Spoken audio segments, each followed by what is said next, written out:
Hi అండి, ఎలాగున్నారు? అందరూ బాగున్నారా? నేను సునీత కుకి. ఈరోజు ఆనపకాయ డప్పలం చేస్తున్నాను. పాతకాలపు పద్ధతిలో దాకలో చేస్తాను. ఎంత టేస్టీగా ఉంటుందంటే అంత టేస్టీగా ఉంటుంది. సలవ కూడా చేస్తుంది, అంత బాగుంటుంది. ఏమేమి వేయాలో చూపిస్తున్నాను. నేను ఆనపకాయ, సొరకాయ కూడా అంటారండి. ఇది నేను హాఫ్ తీసుకున్నాను.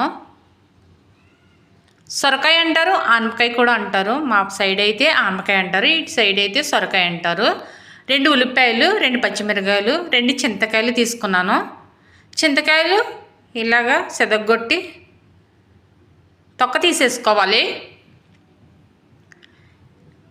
నాకు లైక్ చేయండి, కామెంట్ చేయండి, సబ్స్క్రైబర్ చేసుకోండి. కొంచెం ఎంకరేజ్ చేస్తే నాకు లైక్ చేసి నన్ను సబ్స్క్రైబర్ చేసుకుంటే నాకు కొంచెం ఇంతవరకు వచ్చాను, కొంచెం సపోర్ట్ ఉన్నట్టు ఉంటుంది. మీ సపోర్ట్ వల్ల నాకు కొంచెం మీరు హెల్ప్ చేస్తే, కొంచెం సపోర్ట్ చేస్తే నేను కొంచెం బెటర్ అనిపిస్తుంది నాకైతే. ఈ పాతకాలపు పద్ధతిలో ఇప్పుడు అన్నీ మానేశారు కదా, ఎలా చేసుకోవాలనేది చూపిస్తున్నాను. నేను ఎలా చేసుకోవాలి వంటలో ఏంటి అన్నది నేను చూపిస్తాను. ఈ చింతకాయ కూడా తొక్క తీసేసి ఇలాగా కప్పులో పెట్టానండి. ఇది సరిపోదు, కొంచెం లైట్గా చింతపండు తీసుకుంటున్నాను, ఎందుకంటే కొంచెం పులుపు ఉండాలని కొంచెం తీస్తాను. ముందుగానే నానబెడుతున్నాను. ఇలాగ నానుతుంది. నేను ఈ ప్రాసెస్ చేసేలాగా ఇవి నానుతుంది.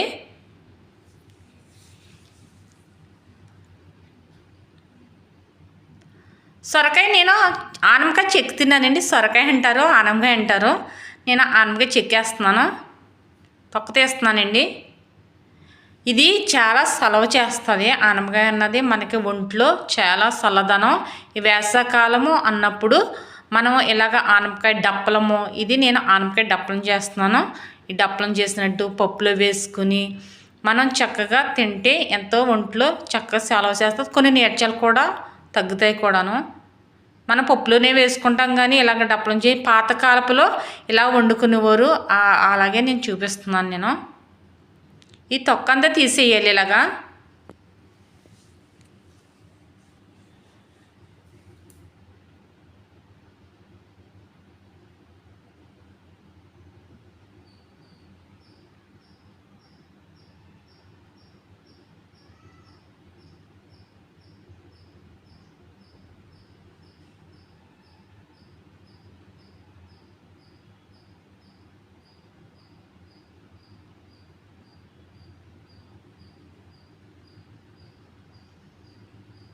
ఈ తొక్కంతా ఇలా తీసేసుకోవాలి.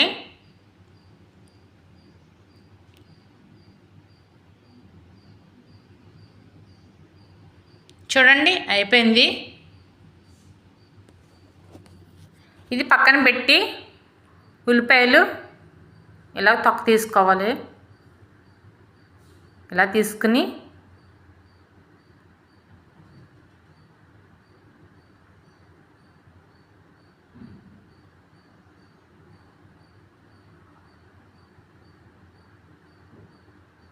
గిన్నె పెట్టి వాటర్ వేసి అందులో వేస్తున్నాను. 2 పచ్చిమిరకాయలు కూడా వేసేస్తున్నాను.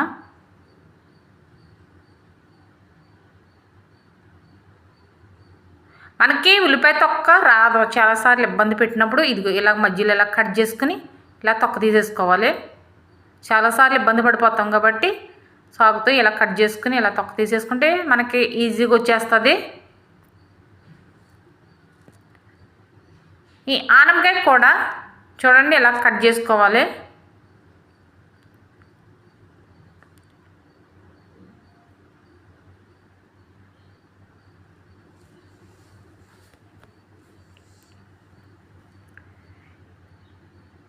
ఇవి ఇలా కడిగేసి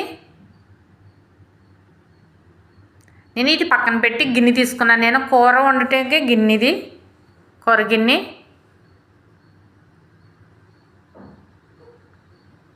మనకి సైజు సరిపోతుందని తీసుకున్నాను. ఇలా కట్ చేసి ఇది లోపలికి తెల్లగొంది చూడండి, ఇది తెల్లపు తీసేసుకోవాలి. పెద్ద పెద్ద ముక్కలు సైజు కోసుకోవాలి. ఆనపకాయ డప్పలం అంటే పెద్ద సైజు ముక్కలు కోసుకోవాలి, చిన్నవి కట్ చేయకూడదు, పెద్దవి కట్ చేసుకోవాలి. చూడండి ఈ సైజులో కట్ చేసుకోవాలి.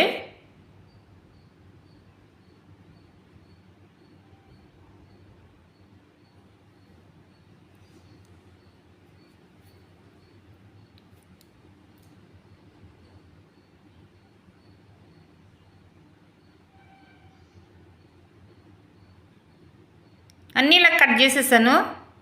ఇదిగోండి సైజు. పచ్చిమిరకాయలు ఇలాగ మజ్జిగ ఇలా పట్టుకుని ఇలాగ రెండుగా చీల్చి వేయాలి.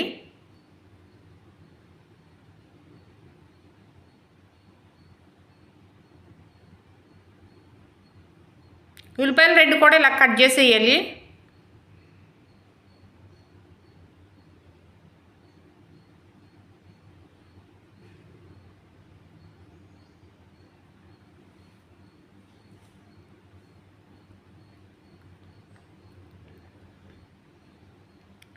ఇలా కట్ చేసిన తర్వాత కారం తీసుకుని స్పూనుడు కారం,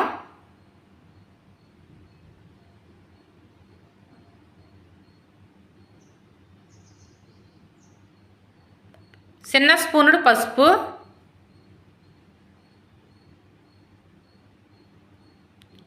సాల్ట్ స్పూనుడు పులిగా కాదు సాల్ట్ ఎప్పుడైనా సరే సాల్ట్ ఎక్కువ వేసుకోకూడదు. ఇది ఆనపకాయ పీల్చేసుకుంటుంది. సాల్ట్ తక్కువ వేసుకుంటేనే టేస్ట్ వస్తుంది కర్రీ. అప్పుడు ఇలా కలుపుకోవాలి ఇవన్నీ. చూడండి ఆనపకాయ ముక్కలు, కారం, ఉల్లిపాయ, పచ్చిమిరకాయలు, కారం, పసుపు, సాల్ట్ ఇలా కలుపుకోవాలి. లైట్గా నేను కరివేపాకు వేస్తాను. గ్లాసు నీళ్ళు తీసుకున్నాను నేను కప్పుడు. చాలు మనకి ఇది ముక్క నూలిగితే సరిపోతుంది. చూడండి ఇలా తిప్పుకోవాలి మనం. తిప్పుతున్నాను చూడండి. ఆనపకాయలో ఎక్కువ సాల్ట్ అనుకో కూర అంతా వేస్ట్ అయిపోతుంది. ఎప్పుడైనా సరే సాల్ట్ ముందు ఎక్కువ వేసుకోకూడదు. నేను సరిపోతుంది ఇది అని వేస్తాను. సాల్ట్ తక్కువైనా పర్వాలేదు, ఎక్కువ మట్టికి వేసుకోకూడదు. ఎక్కువ వేసుకుంటే సొరకాయ టేస్ట్ అంతా అసలు బాగోదు. చెప్పాలంటే అసలు బాగోదు. నేను స్టవ్ వెలిగించి ఇలాగా స్టవ్ మీద పెట్టాను, ఉడుకుతుంది ఇలాగా. చూడండి తీసి మళ్ళీ చూపిస్తున్నాను. ఒక పావు గంటకి ఉడికిందో లేదో చూస్తున్నాను.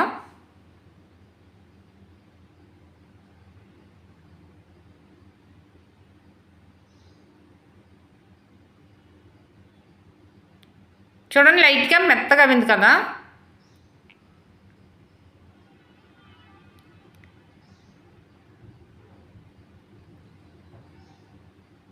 నేను చింతపండు తుక్కంతా తీసి పడవేసి ఇదిగో చూడండి గుజ్జు తీసుకున్నాను. ఇలా కప్పులోది వేసేస్తున్నాను. ఇలా లైట్ ఉడికినప్పుడు వేసుకోవాలి. ముందుగా వేసేసుకుంటే మనకి ఆనపకాయ ముక్కలు ఉడకవు.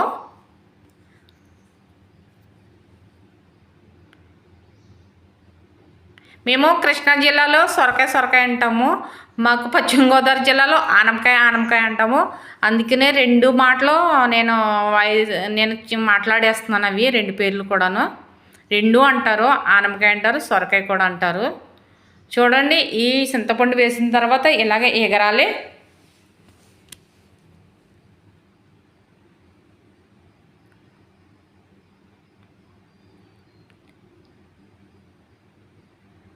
మా పశ్చిమ గోదావరి జిల్లాలో ఆనపకాయ అంటాం. మన కృష్ణా జిల్లాలో సొరకాయ అంటాం. నేను సొరకాయ అంటాను ఇక్కడ, అక్కడికి వెళ్తే ఆనపకాయ అంటాను. 2 అంటాను. 2 మాటలు నేను ఇలాగ యూజ్ చేసేస్తున్నాను. 2 కూడా అనొచ్చు కదా. అందుకని నేను ఆనపకాయ డప్పలం, ఇది నేను చేసేది ఆనపకాయ డప్పలం అండి. ఇలా కలుపుకోవాలి. నా వీడియో చూస్తున్నారు కదా, మీరు లాస్ట్ వరకు చూడండి. నన్ను సబ్స్క్రైబర్ కూడా చేసుకుని కొంచెం ఎంకరేజ్ చేయండి. అదే స్టవ్ మీద నేను దాగపెట్టాను. అందులో నేను తాలింపుకి పచ్చిశనగపప్పు, సాయపప్పు, ఆవాలు, కరివేపాకు, మినప్పప్పు, పొట్టున్న మినప్పప్పు కొంచెం లైట్గా తీసుకున్నాను, జీలకర్ర, వెల్లుల్లిపాయలు, 2 ఎండుమిరపకాయలు తీసుకున్నాను. ఇలా దాకా వీటెక్కిన తర్వాత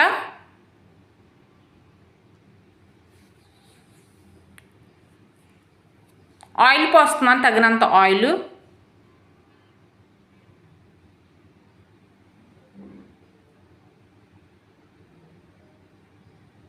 పచ్చిశనగపప్పు వేసేస్తున్నాను. ముందుగా వేగవు కదా, నేను ముందుగా వేస్తున్నాను.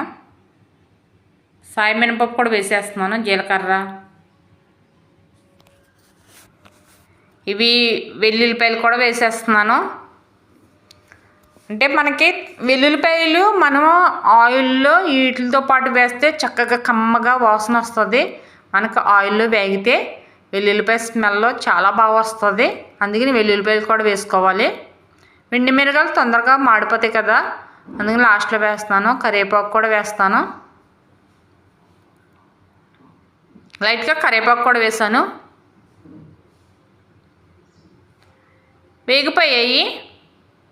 వేగిపోయిన తర్వాత ఆనపకాయ, ఉడికిపోయిన ఆనపకాయ దప్పలం ఎదుగు చూడండి, ఎలా తాలింపు వేసుకోవాలి.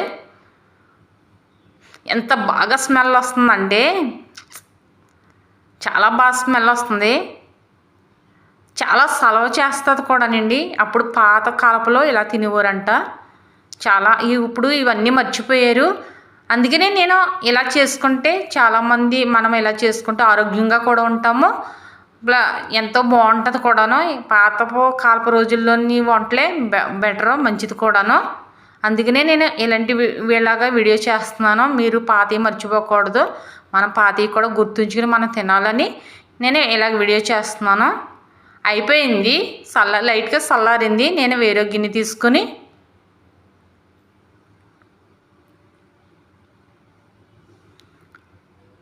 ఆ గిన్నెలో వేస్తున్నానండి. ఎంత బాగా స్మెల్ వస్తుందంటే అంత బాగా స్మెల్ వస్తుంది.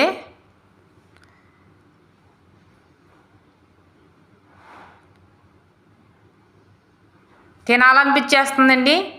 మీరు కూడా ఒక్కసారి ట్రై చేయండి, చాలా టేస్టీగా ఉంటుంది. ఇలా చేయండి, ఎంత బాగుంటుందంటే మనకి ఆరోగ్యంగా కూడా ఉంటాము, సలవ కూడా చేస్తుంది. ఎంత బాగుంటుందంటే అంత బాగుంటుంది. ఒకసారి నేను చేసిన విధానంగా చేయండి. నేను ఎప్పుడెప్పుడా తినాలి అనిపిస్తుంది. చాలా బాగా స్మెల్ వస్తుంది తింటాను. ఇప్పుడు చూడండి ఎంత బాగుందో.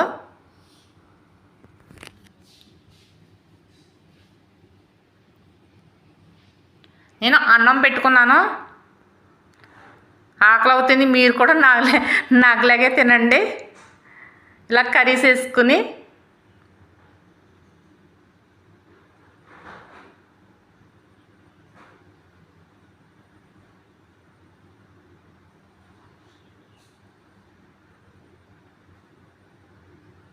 తాలింపు పెట్టిన దాని మీద ఇంకా ఎక్కువ బాగా స్మెల్ వచ్చేస్తుంది.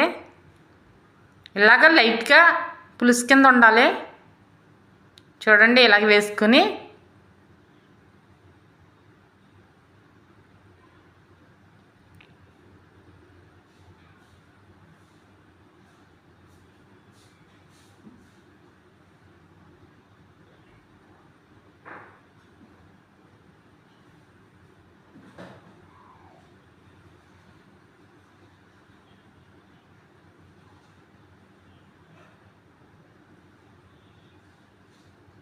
ఎంత మెత్తగా అయిపోయిందో ఆనపకాయ ముక్క.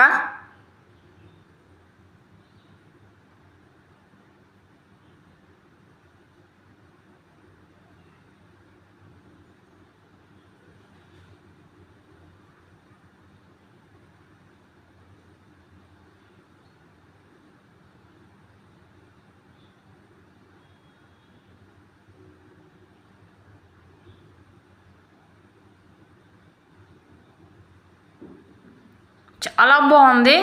చాలా అంటే చెప్పక్కర్లేదు, అంత బాగుంది.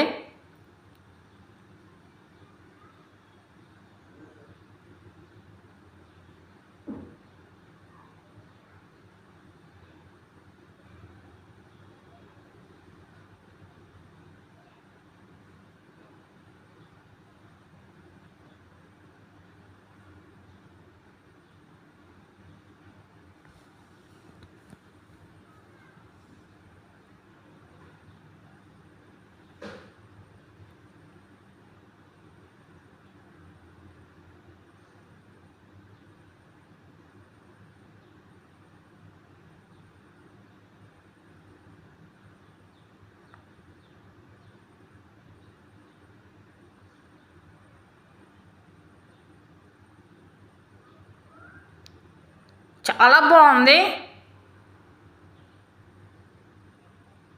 సూపర్.